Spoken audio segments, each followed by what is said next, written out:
pagtataksil, panlilinlang, paghihiganti, pagdurusa, pag-ibig, pagbabalik ng Ginoong inakalay patay na.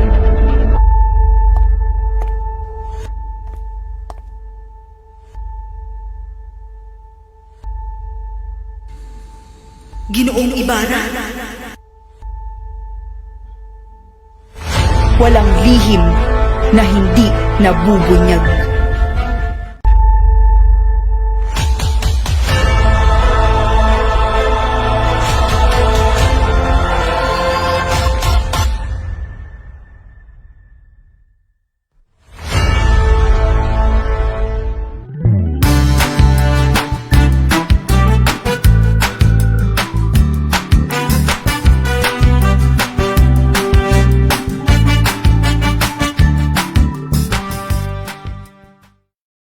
Radyo is always at your service. Kaya naman, ang feedback mo, suggestions nyo ay mahalaga sa amin to improve our programs on air and online.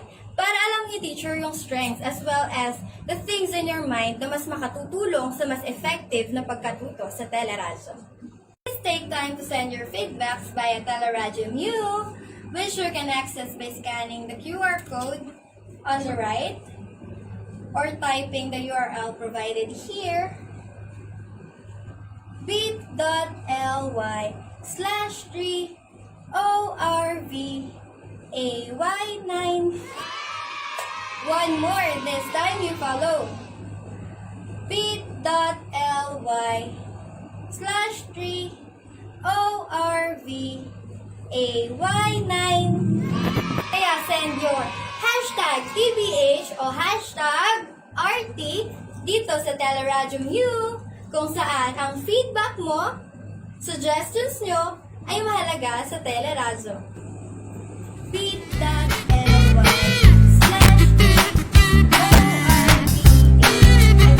Makinig, manood na sa Teleradyo. Makinig, manood na sa Teleradyo. Teleradyo, Teleradyo Marcelo. Sa gitna ng mapanubok na panahon, magkahatid sa kakibat ay diskusyon. Sama-sama tayo, kahit magkalayo, sa programa.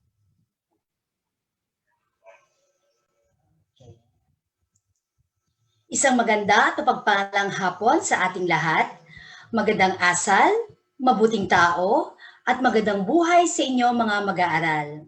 Pagbati sa aming mga anak sa Baitang Siyam at sa aming aktibong punong guro ng paaralan, Dr. Maria Victoria C. Vivo, mga kaguruan ng aming Departamento ng Edukasyon sa Pagpapakatao, sa pamumuno ng aming punong kagawaran, Ginang Marina D.C. Carion, na ngayon nakatutok sa ating Teleradyo Marcelo, ang telearalan ng bawat Malulenyo. At bilang panimula ng ating aralin sa araw na ito, simulan natin sa isang maikling panalangin upang humingi ng gabay at pagpapala mula sa ating Panginoon.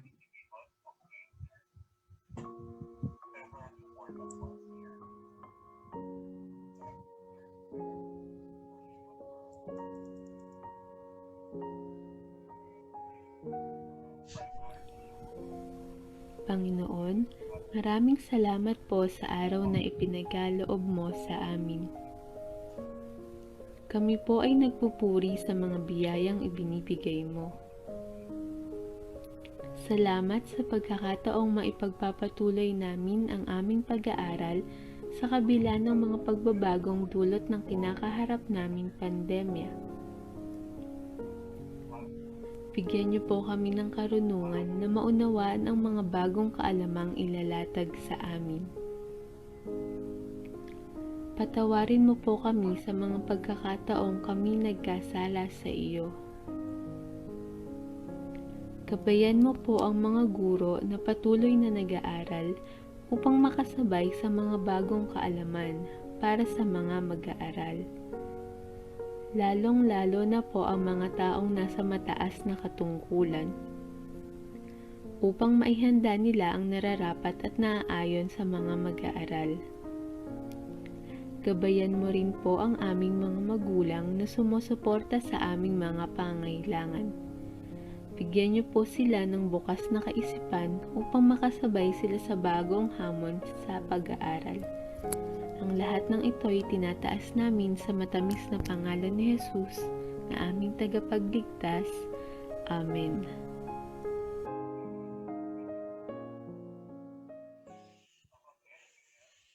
Salamat sa ating mga mag-aaral na nagsisimula ng mag-tune in sa ating teleradyo Marcelo. Mga kapwa Delphi, huwag kalimutang mag-like at mag-subscribe sa ating social media platforms ng ating teleradyo Marcelo, ang telearalan ng bawat Malulenyo. Bilang paninimula ay magbalik-aral muna tayo sa ating nakaraang aralin tungkol sa kasipagan, pagpupunyagi, pagtitipid, at wastong pamamahala sa naimpo. Halika at ating balikan ang ating nakaraang aralin. Ilagay sa chat box ang titik ng tamang kasagutan. Narito ang unang pahayag.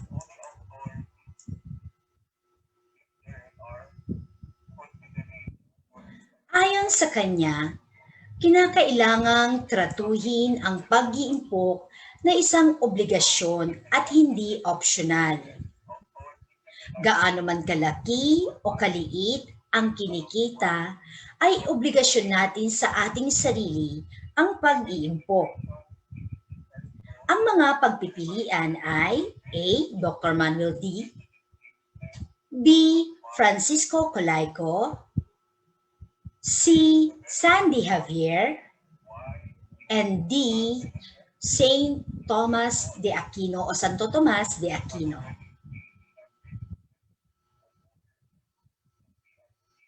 Dahil ang tamang sagot sa unang pahayag na ito ay ang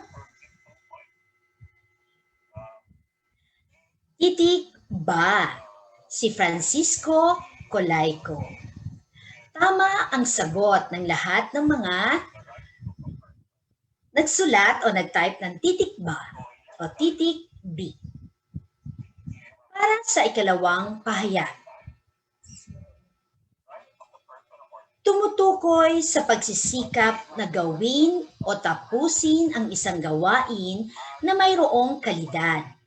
Ito rin ay tumutulong sa tao upang mapaunlad ang kanyang pagkatao. Ito ba ay A. Kasipagan, B. Pagpupunyagi, C. Pagtsatsaga, at D. Pag-iimpok. Ang tamang sagot ay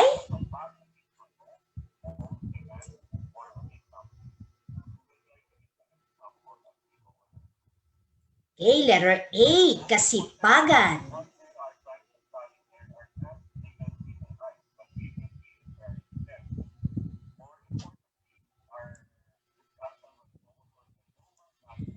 Para sa pangatlong pahayag, ang pagpapatuloy sa gawain kahit na ikaw ay nahihirapan, nasasaktan, nagdurusa, maraming natatanggap na mga puna mula sa iba, matinding pagod at hirap, makamit lamang ang iyong minimiti sa buhay ay palatandaan ng A. Pagtitipid, B. Kasipagan, C. Pagpupunyagi, at D. Pagtitiis.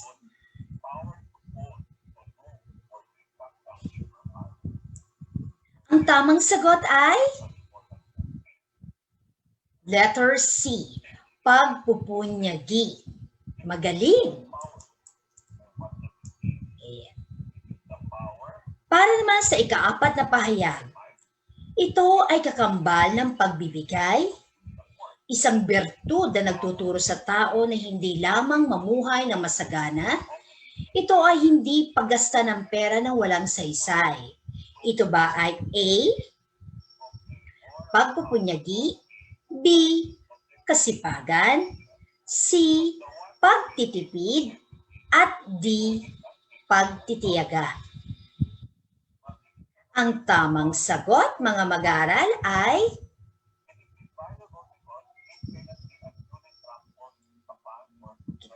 very good sa mga sumagot ng letter C, pagtitipid. At ang huli at ikalimang pahayag ay ayon sa isang financial expert na si Francisco Colayco, may 3 dahilan kung bakit kailangang mag-impok ng tao. Alin sa mga sumusunod ang hindi kabilang dito? A, proteksyon sa buhay. B, maggamit ng maraming salapi. C, pagre-retiro. At D, hangarin sa buhay. Ang tamang sagot ay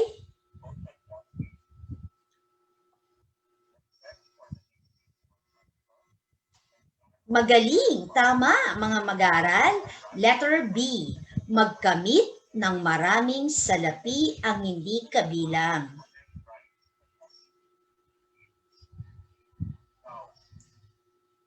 Mahusay, magaling. Patunay lamang yan na kayo ay may natutunan sa ating nakaraang aralin. Narito ang mga most essential learning competencies para sa module na ito.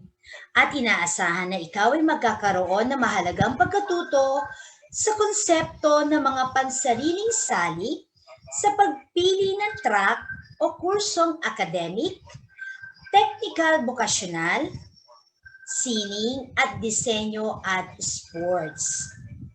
Ang mga kaalaman na makukuha mo rito ang magsisilbing unang hakbang patungo sa direksyong minimiti mo at ang pangarap ng mga taong sa iyo ay nagtitiwala.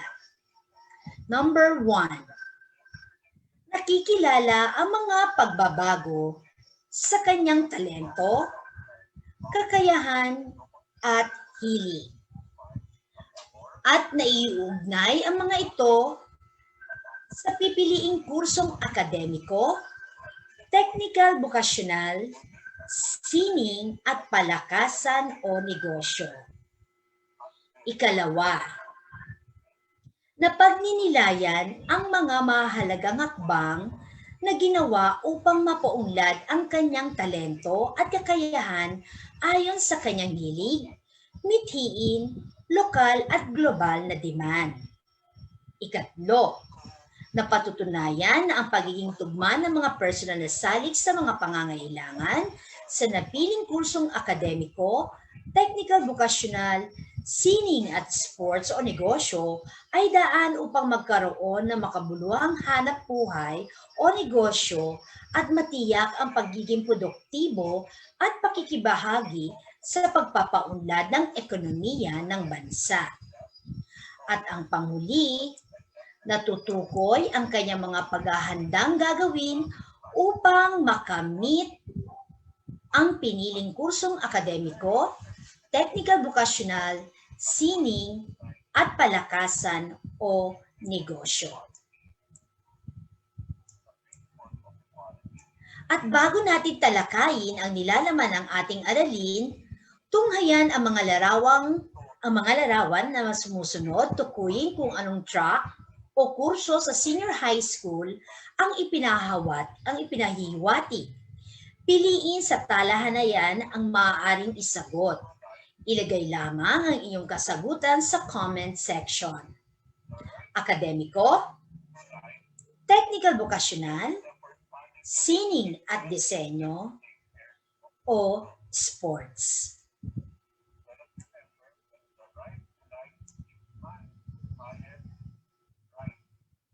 Ano kaya ang ipinapakita ng mga larawan na ito? base doon sa mga pagpipilian.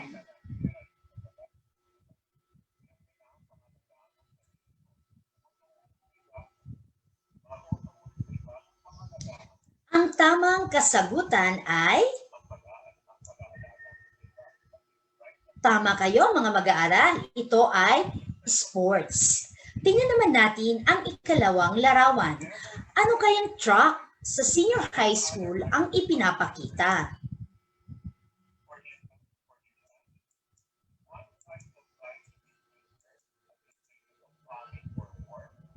Ayan, mga nagsisend na sila ng kanilang mga sagot.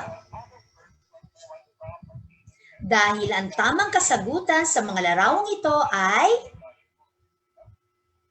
sining at disenyo. Tungayan naman natin ang ikatlong larawan.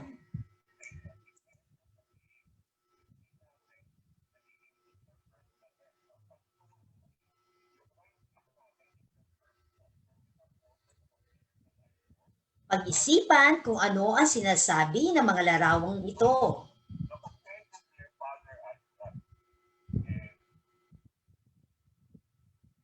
Ang tamang sagot ay ang tungkol sa track na technical vocational. At narito tunghayan natin ang huling larawan.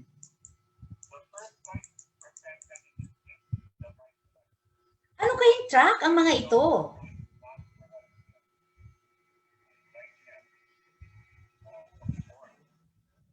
Dahil ang tamang sagot ay ang akademiko. Talagang mahuhusay at magagaling ang ating mga mag-aaral sa Baitang Silang.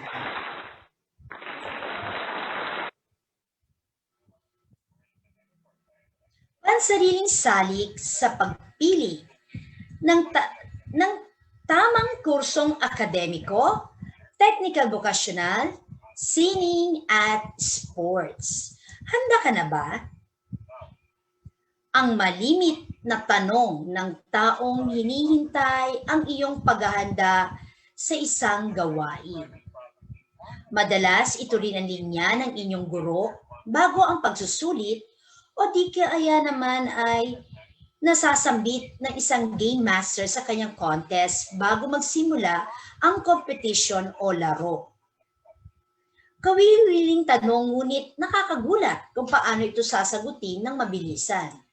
Ikaw, handa ka na rin bang pumili ng nais mong kurso sa pagtungtong mo sa senior high school, Baitang 11 at 12? Ito na ang huling markahan bago magtapos ang iyong taon sa Baitang Silang. Ngunit bago ito mangyari, kailangan mo munang magpasya at pumili para sa iyong sarili kung ano ang nais mong kuning kurso. Mahalagang maglaan ng oras sa pag-iisip bago mamili dahil ito ang tutulong sa iyo na makita ang kabuuan at ang iba't ibang anggulo ng sitwasyon. Mas maraming kaalaman sa mga bagay at sitwasyon, mas malinaw itong makikita. Mas malaki ang panahon at oras sa pag-iisip ng solusyon. Mas malaki rin ang pagkakataon na maging tugma at angkop ito sa mga bagay na pinili o ninais. Malaya kang lumapit sa mga taong pinagkakatiwalaan at makapagbibigay sa iyo ng mabuting payo. Hindi ito maiaalis sa iyo dahil sila ang mga taong matatakbuhan natin sa oras na kailangan natin ng tulong. Sila ang may malaking impluwensya sa ating pagkatao. Bagaman ikaw ay may malayang isip at kilos loob, hindi pa rin ito maaaring pagbatayan sa lahat ng oras. Kailangan natin ng mga taong nakapaligid sa atin upang matulungan tayong magtimbang, magsuri ng mga bagay-bagay, at maggabay tungo sa tamang pagpapasya. Sino-sino kaya ang mga taong maaari nating lapitan na may malaking impluwensya sa ating pagkatao na maaari nating mahinga ng payo o tulong hinggil sa larangan na nais nating tahakin? Huwag kalimutang i-type sa ating comment section ang inyong kasagutan.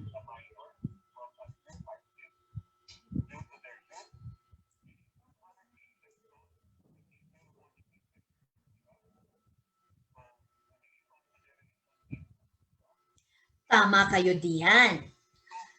Maaaring tayong humingi ng payo sa ating mga magulang, gurong tagapayo, mga guro, mga professional, o kaya naman ay sa ating mga spiritual advisors. Gamit ang kilos loob, nakapipili tayo sa mga pagpipilian. Mabuti man ito o masama. Kaya nga, ang kalayaan ay hindi lamang para gawin ang sariling gusto dahil nagiging daan ito upang ikaw ay magkamali sa pasya o pagpili. Maipapayo na suriing mabuti ang mga plano sa buhay upang maging batayan sa maayos na tatahaking karera. Ang isang kabataan na nais ng kalayaan at nais na maging malaya ay kailangan na maikintal sa isip ang kaniyang kapangyarihan na gamitin sa tama at mabuti ang kanyang pagpili.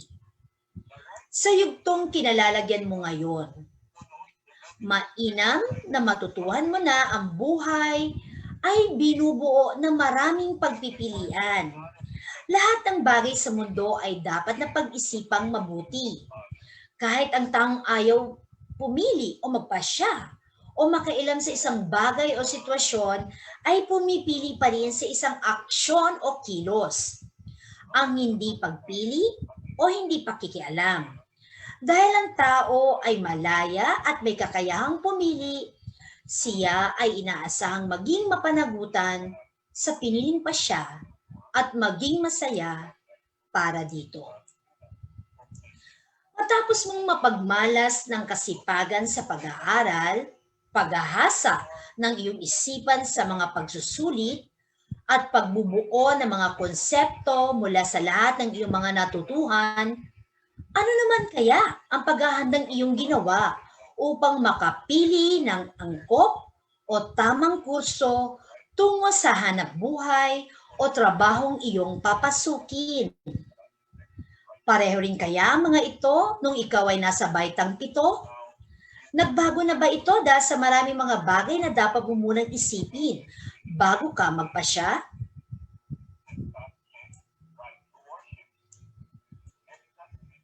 Refleksyon para sa iyo.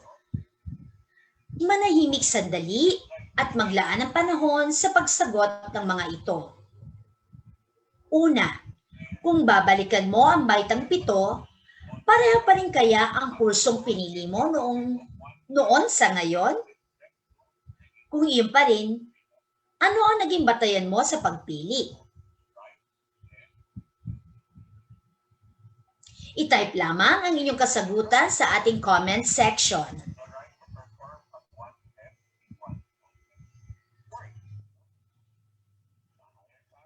Ayan, marami na ako nakikita mga sagot. Tama. Maaaring pareho pa rin ang track o kursong pinili mo noon at ngayon. Sa kadahilan ng bata ka pa, ay talagang yun na ang pangarap mo at maaaring yun din ang propesyon ng magulang mo, kaya may malaking impluwensya sila sa iyo. Maaaring din namang nagkaroon ng pagbabago sa iyong isipan sa kadahilan ng nagkaroon ka ng pagkalito sa dami na nanghihikayat sa iyo o kaya naman dahil sa impluwensya ng kapaligiran at sa lumalaking demand ng lipunan. Nais mo bang malaman ang mga pangunahing salik sa pagpili ng tamang track o kursong akademiko o technical vocational, sining at disenyo at sports? Tara, pagtuunan natin ng pansin ang mga ito na bahagi ng ating module. Dahil ang unang salik na dapat inyong matandaan ay ang tinatawag na talento. Ito ay isang pambihirang biyaya at likas na kakayahang kailangang tuklasin. Dahil ito ang magsisilbi mong batayan sa pagpili ng tamang kursong academic o technical vocational, sining at disenyo at sports sa iyong pagtatapos ng junior high school, balikan natin ang mga talento o talentong ito mula sa teorya na binuo ni Dr. Howard Gardner na tinatawag nating multiple intelligence. Ang una ay tinatawag nating visual spatial. Ang ikalawa ay linguistic verbal. Ang ikatlo ay mathematical logical. Ang ikaapat ay bodily kinesthetic. Panglima, musical rhythmic.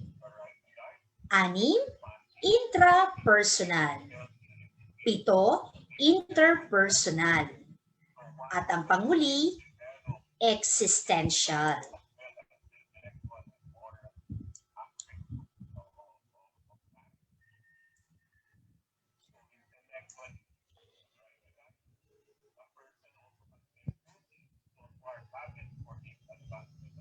Ang pangalawang salik ay tinatawag nating kasanayan o sa Ingles ay skills.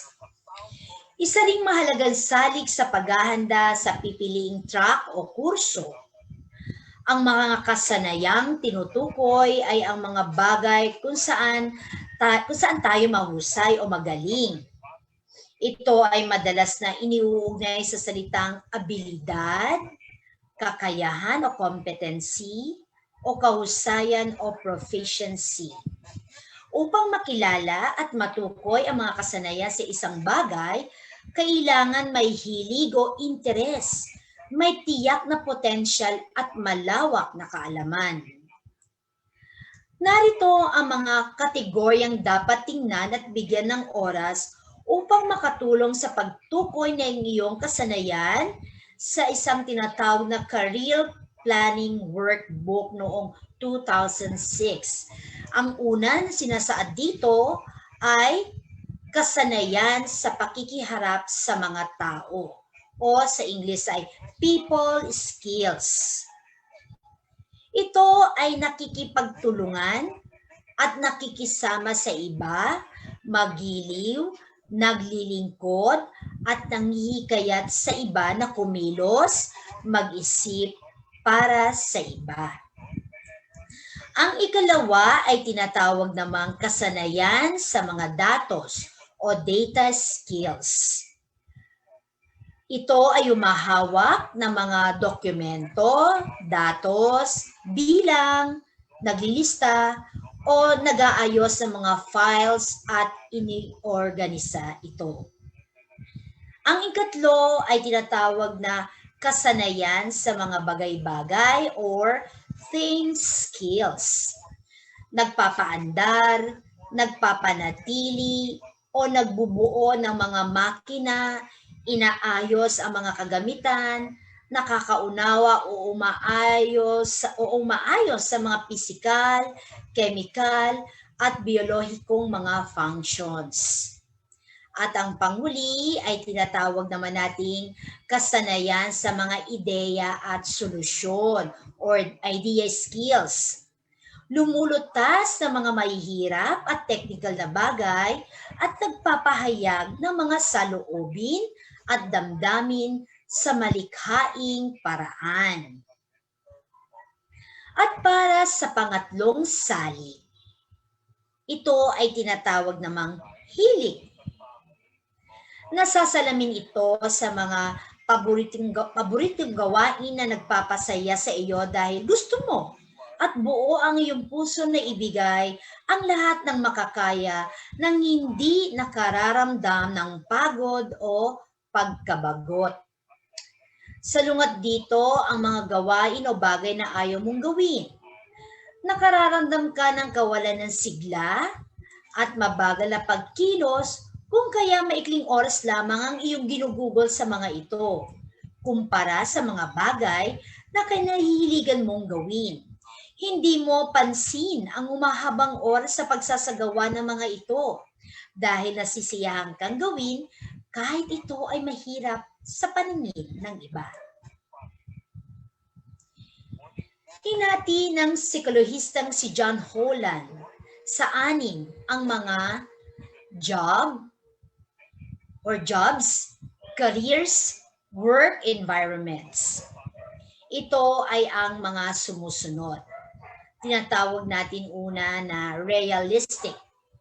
Ang mga taong nasa ganitong interes ay mas nasisiyahan sa pagbuo ng mga bagay gamit ang kanilang malikhaing kamay o mga kasangkapan kaysa makihalubilo sa mga tao.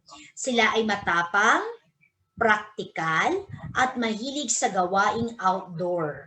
Halimbawa, radio operator, auto engineer, carpenter, tailor, electrician, or craftsman. Ilan lamang yan sa mga halimbawa ng nasa realistic or we called it the doers. Ikalawa, investigative. Ang mga taong nasa ganitong interes ay gustong magtrabaho ng mag-isa kaysa gumawa kasama ang iba. Sila ay mayaman sa ideya, mga kakayahang pang-agham, pananaliksik, mapanuri, malalim, matatalino.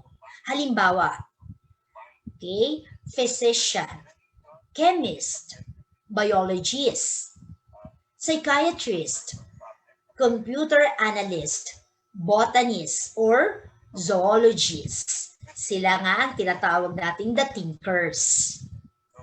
Ang ikatlo naman ay artistic or the creators. Ang mga taong may mataas na interes dito ay mailalarawan bilang malikhain, mataas ang imahinasyon, malawak ang kaisipan. Nais nila ang mga gawain may kaugnayan sa wika, sining, musika, pag-arte, pagsulat. Halimbawa na lamang ang mga language teacher, journalist, reporter, photographer, composer, actor and actress, or architect.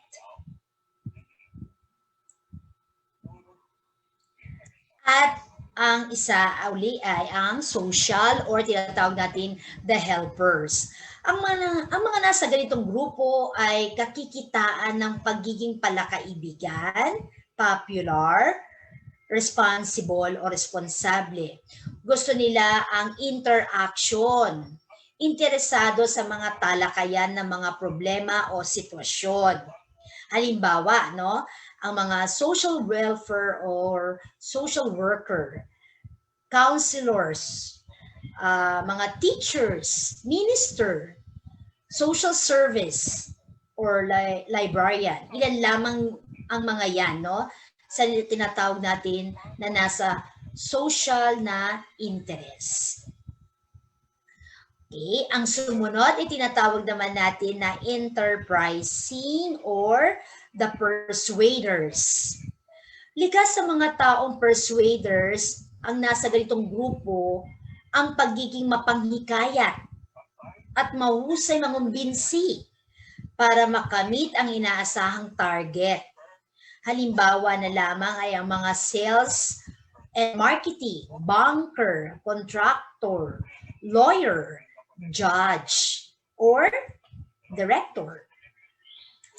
At ang panguli ay ang nasa interest na tinatawag nating conventional or the organizers. Ang mga grupo ng mga taong may interest dito ay naghahanap ng panuntunan at direksyon. Masaya sila sa mga gawaing tiyak, may sistemang sinusunod, maayos ang mga datos at organisado ang record. Halimbawa, mga finance expert, accountant, bookkeeper, cashier, or secretary.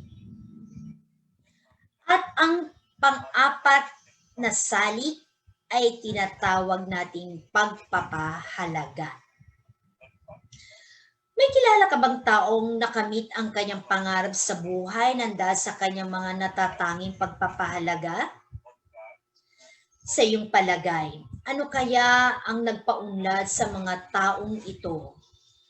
Ang kailang mga ipinamalas sa pagsisikap na abutin ang mga ninanais sa buhay at makapaglingkod ng may pagmamahal sa bayan bilang pakikibahagi sa pag-unlad ng ating ekonomiya. At ang panghuli ay tinatawag natin na salik na mithiin.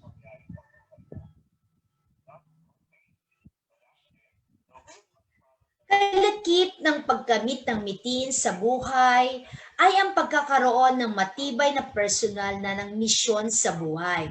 Hindi lamang dapat umiras sa iyo ang hangaring magkaroon ng mga material na bagay at kaginawaan sa buhay.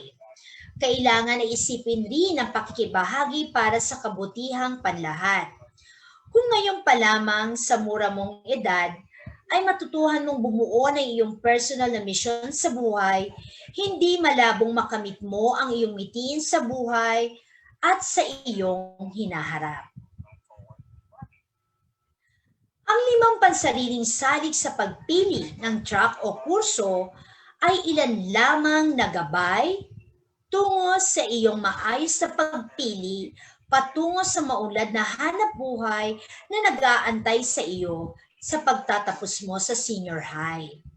Kaya ngayon pa lamang mula sa iyong kakayahang mag-isip at kalayaan ng kilos loob, ay gamitin ito tungo sa tama at wastong pagpili o pagpapasya.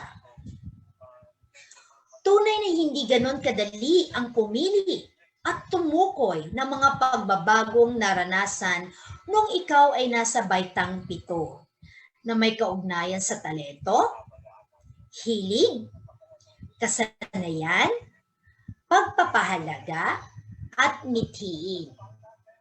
Ngunit dahil sa angking kalayaan sa pagpapasya, ay magagawa mo ng walang alinlangan ang mahalagang bagay na ito sa buhay mo. Mangyaring ilagay ang iyong kasagutan sa bukod na sagutang papel. Narito ang takdang aralin, ang gawaing 1, na may panuto na maglista ng 3 mahalagang hakbang upang lalo pang mapaunlad ang talento at kakayahan ayon sa iyong hilig at mithiin. Gaya ng nakikita ninyo ngayon sa inyong mga screen. Ang gawain 2 naman, ang 6 na interes na ito ay magkakaugnay batay sa kanilang pagkakasunod-sunod. At sa mga katapat nito ay ang mga magkakasalungat na katangian ng bawat interes. Kulayan ang mga bahagi ng hexagon ayon sa tindi ng iyong interes. Pumili lamang ng 3.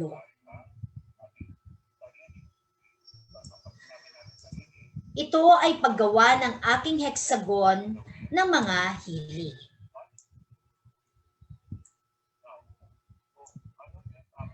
Okay. Sasagutin ninyo ang mga tanong. Ano ang kinalabasan ng iyong pagsusuri sa hexagon? May pagkakasundo ba ang bawat isa o magkakasalungat ang isa't isa? Ano-ano ito? Alin sa mga magkasalungat o alin ang mga magkakasalungat? Kung magkakasalungat, ano ang implikasyon nito sa iyong pagpili ng kurso? Paano mo ito babalansihin upang makapili ka ng angkop na kurso para sa iyo? Ilahad ang iyong mga hakbangin dito. Naniniwala ang inyong mga guro na buong husay ninyo itong maisasagawa. Ang gawain ito ay matatagpuan ninyo sa inyong mga learning activity sheets. Upang malaman natin kung naunawaan ninyo ang ating aralin sa araw na ito, ay sagutan ang mga sumusunod na pahayag. Piliin lamang ang titik ng tamang kasagutan. Ilagay ang inyong sagot sa ating comment section. Number 1. Ang kasanayang nakikipagtulungan at nakikisama sa iba, magiliw, naglilingkod, at nanghihikayat sa iba no kumilos, mag-isip para sa iba. Ito ba ay tinatawag nating A, data skills, B, people skills, C, idea skills, at D, think skills.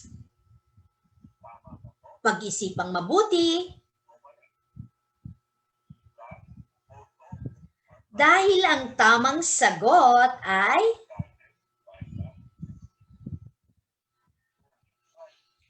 tama. Letter B, people skills. Ang gagaling ng mga nakasagot ng tama, no? Na tamang titik. Tungayin natin ngayon ang ikalawang pahayag.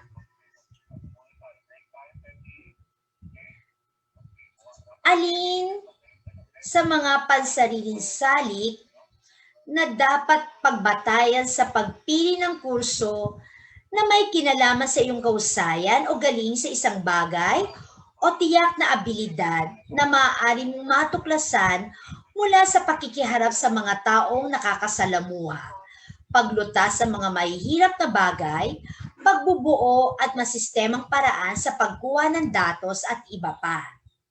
Ito ba ay letter A? Hilig. Letter B? Kasanayan o skills. Letter C? Pagpapahalaga. Letter D? Talento. Ayan. Mahuhusay. Dahil ang tamang sagot sa number 2 ay letter B, kasanayan o skills. Ating tunghayin ngayon ang ikatlong katanungan. Ang mga taong may mataas na interes dito ay may ilalarawan bilang malaya, malikhain, mataas ang imahinasyon at may malawak na isipan. Ano kaya ito? Ito ba ay A, realistic? B, investigative? C, artistic? Or D, social? Ang tamang sagot, mga anak, ay letter C, artistic. Tama kayo, mahuhusay, magagaling. Tungayin natin ngayon ang ika-4 na pahayag. Salik na tumutukoy sa isang pambihirang biyaya at likas na kakayahang kailangang tuklasin dahil ito ang magsisilbing batayan sa pagpili ng tamang track o kurso. Ito ba ay A, kasanayan? B, pagpapahalaga? C, hilig? D, talento. Ang tamang sagot, mga mag-aaral, ay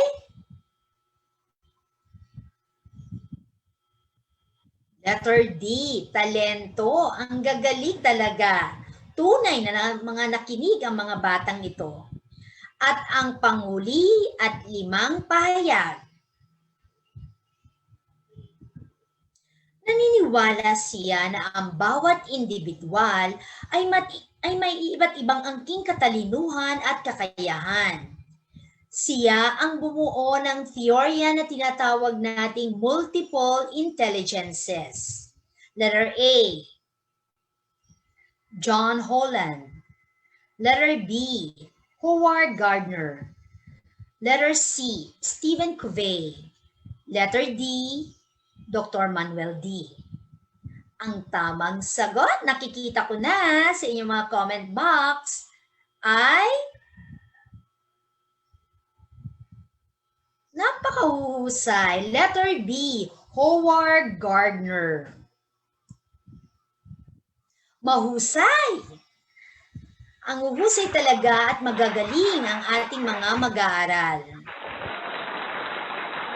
Patunay lamang iyan na kayo ay nakikinig sa ating talakayan.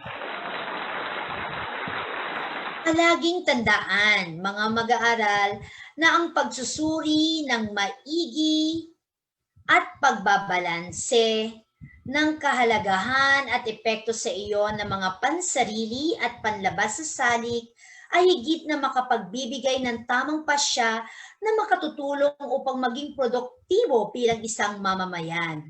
Mahalaga sa kukunin mong hanap buhay o negosyo sa hinaharap ay maibalik mo sa Diyos bilang papuri at pasasalamat.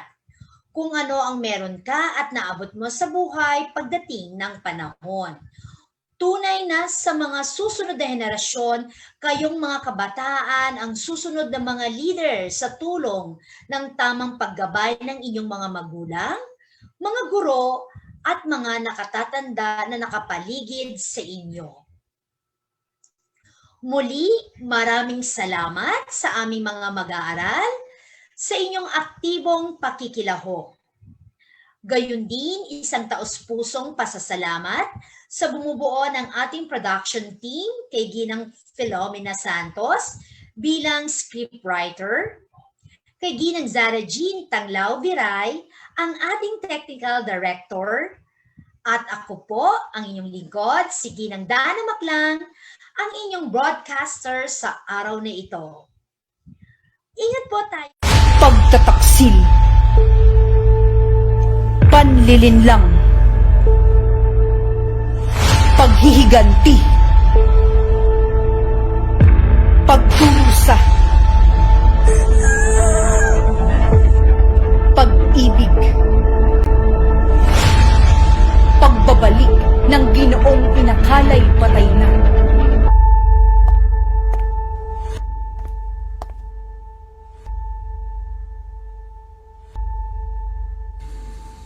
Ginoong Ibarra, walang lihim na hindi nabubunyag.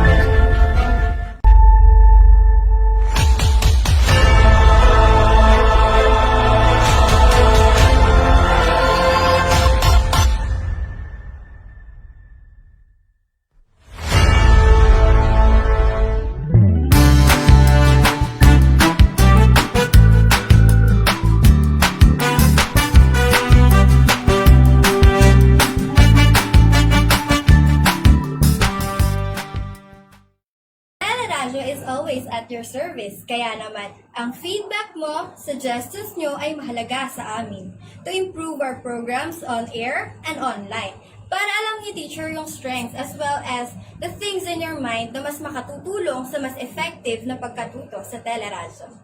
Please take time to send your feedbacks via Teleradyo Mu, which you can access by scanning the QR code on the right or typing the URL provided here,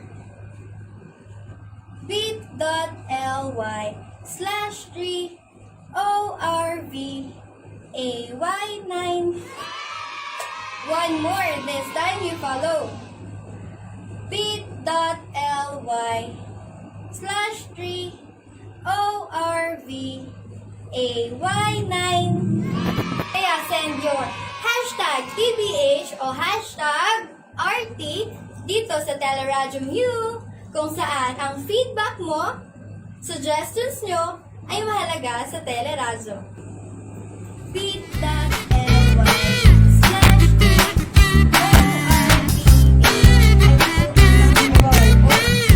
Makinig, manood na sa Teleradyo. Makinig, manood na sa Teleradyo. Teleradyo, Teleradyo Marcelo. Sa gitna ng mapanubok na